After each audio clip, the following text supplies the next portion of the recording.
కొంతమంది war expert చెప్తుంది ఏంటంటే, డొనాల్డ్ ట్రంప్ చెప్తున్నాడు మేము అసలు మొత్తం ఇరాన్ ఎయిర్ స్పేస్ మొత్తం మా చేతిలో ఉంది, మేము ఎక్కడికంటే అక్కడికి ఫ్లై అవుతున్నాం, అది చేస్తున్నాం అని చెప్తున్నాడు. కానీ నిజానికి కొన్ని వార్ ఎక్స్పర్ట్స్ నుంచి వస్తున్నటువంటి స్టోరీస్ ప్రకారం చూస్తే ఇరాన్ ఎయిర్ స్పేస్లోకి ఫైటర్ జెట్స్ వెళ్ళట్లేదు మొన్నటి వరకు. ఇప్పుడు ఈ కూలిపోయిన తర్వాత F-35, F-15లు 16లు పడిపోయిన తర్వాత చాలా వరకు వెళ్లకుండా కువైట్ నుంచి, ఇరాక్ నుంచి ఈ ఎయిర్ స్పేస్ లోనే ఉండి అటాక్స్ చేస్తున్నారు.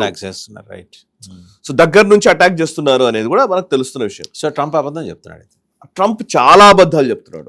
నిన్న రాత్రి ఏమంటాడండి, మాకు 10 ఆయిల్ షిప్స్ పంపించేసిన ఇరాన్ మా దగ్గర టోల్ ఫీజు కూడా వసూలు చేయలేదు. అసలు ఏం మాట్లాడుతున్నాడో కూడా అర్థం కావట్లేదు.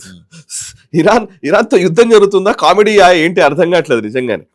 సో ట్రంప్ ఇంకొక మాట ఇప్పుడు మీరు చెప్తారు కదా, సో వాళ్ళకి ఇప్పుడు పరిస్థితి ఏంటంటే ఆ ఎయిర్ బేస్ల మీద, మిలిటరీ బేస్ల మీద ఇరాన్ చేస్తున్నటువంటి దాడులకి ఒక స్టోరీ వచ్చింది, న్యూయార్క్ టైమ్స్ రాసింది.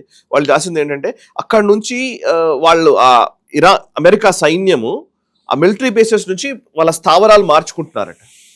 కొన్ని ప్లేసెస్లో అయితే పెద్ద పెద్ద హోటల్స్ పైన సిస్టమ్స్ పెట్టుకుంటున్నారట. కొన్ని ప్లేసుల్లో అయితే వాళ్ళు అసలు ఎవరికి తెలియకుండా ఉండే కామఫ్లాజ్ చేసుకొని ఉండేటువంటి స్థావరాల్లోకి వెళ్ళిపోతున్నారంట. సో ఇవన్నీ వస్తున్నాయి, రెడీమేడ్ గా దొరకవు. సో ఇప్పుడు ఇమీడియట్ అంటే ఏంటంటే వీళ్ళు ఎక్స్పోజ్ అయిపోయారు.